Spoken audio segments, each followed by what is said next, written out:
Though, like, the other players, actually, I think were 50-50, but I only checked it after the first period. I didn't look at it after that. But after the first period, when McDavid and Draisaitl were on the ice together at 5-on-5, Florida outscored them 5-1. Stunning. Like, who thought that was going to happen in this series?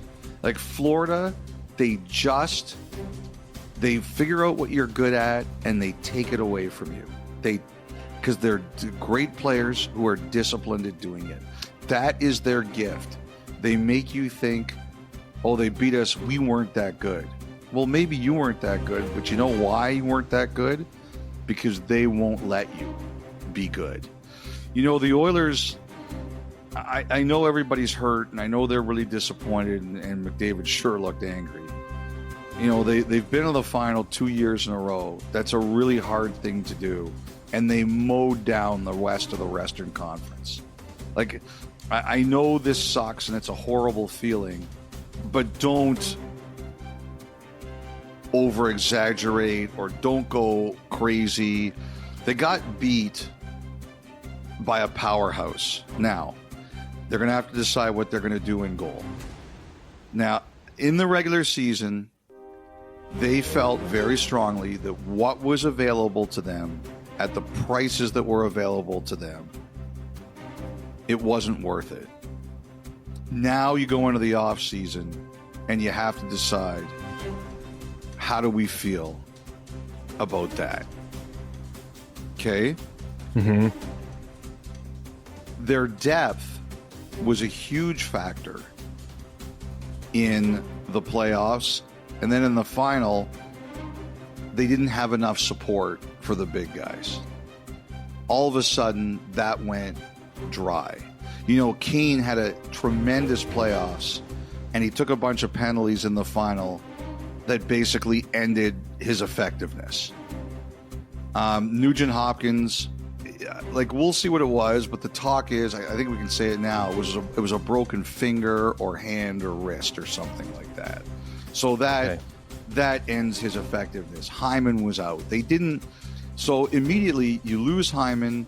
Nugent Hopkins is at limited effectiveness. Kane sort of penalizes himself out of the series. That's three key players from the playoffs that were suddenly not on your team, right? And you need that depth. So I'm sure the Oilers are going to look at, okay, how much do we have to reconfigure here? What are we going to look at? They have one more year of McDavid on this contract, but they're going to have to think about their questions in goal. And the other thing too is, you know, they had a real good group going on their defense, and then all of a sudden Ekholm comes back, and he's a great player, like just a great player. But their defense was kind of screwed up a little bit after that. It's weird. I find it very hard to explain. You can't tell me that Ekholm coming back is a negative, but it did somehow screw around with their group. And we'll see how that figures itself out. Like, the goal that they gave up, Marchand on the faceoff in Game 5, where he beat him at center ice, another defenseman in the league told me that he couldn't believe, in retrospect, that Ekholm was on the right side there. He's a lefty shot. He doesn't play the right side as often.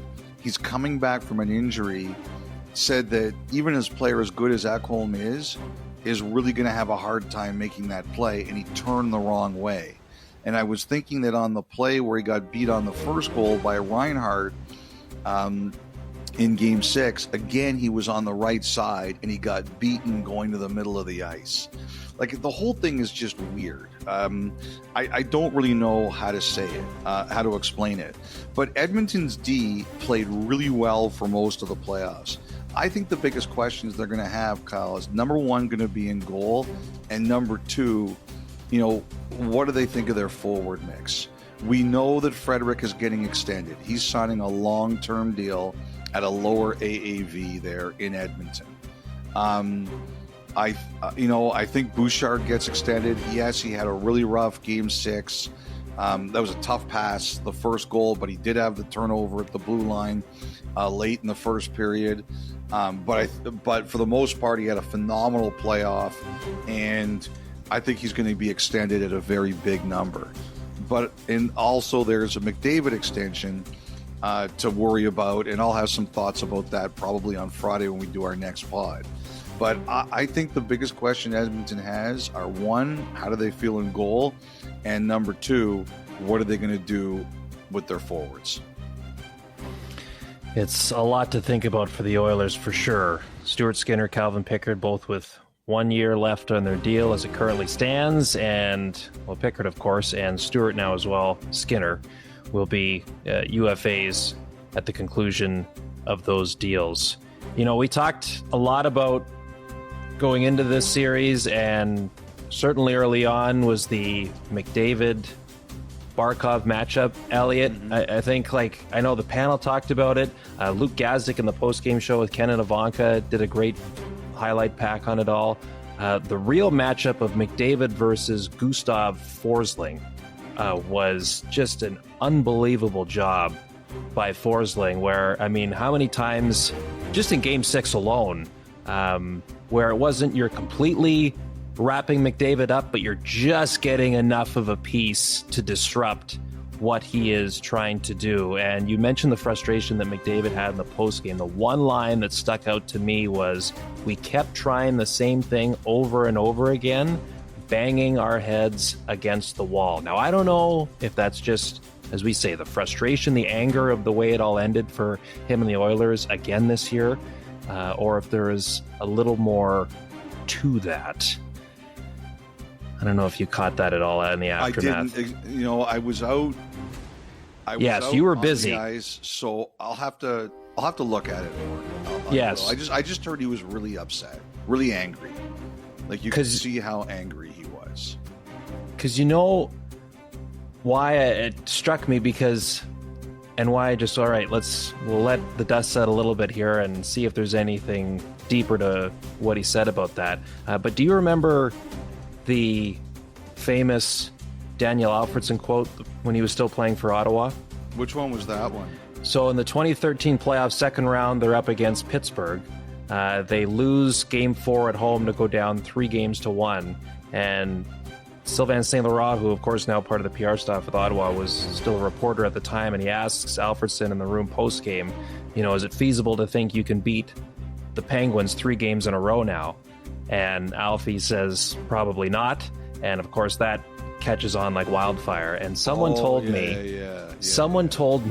the genesis behind that comment was because early on in that series, he was pleading with Paul McLean, who was then the head coach, was that whatever the Penguins were doing to them in the neutral zone was killing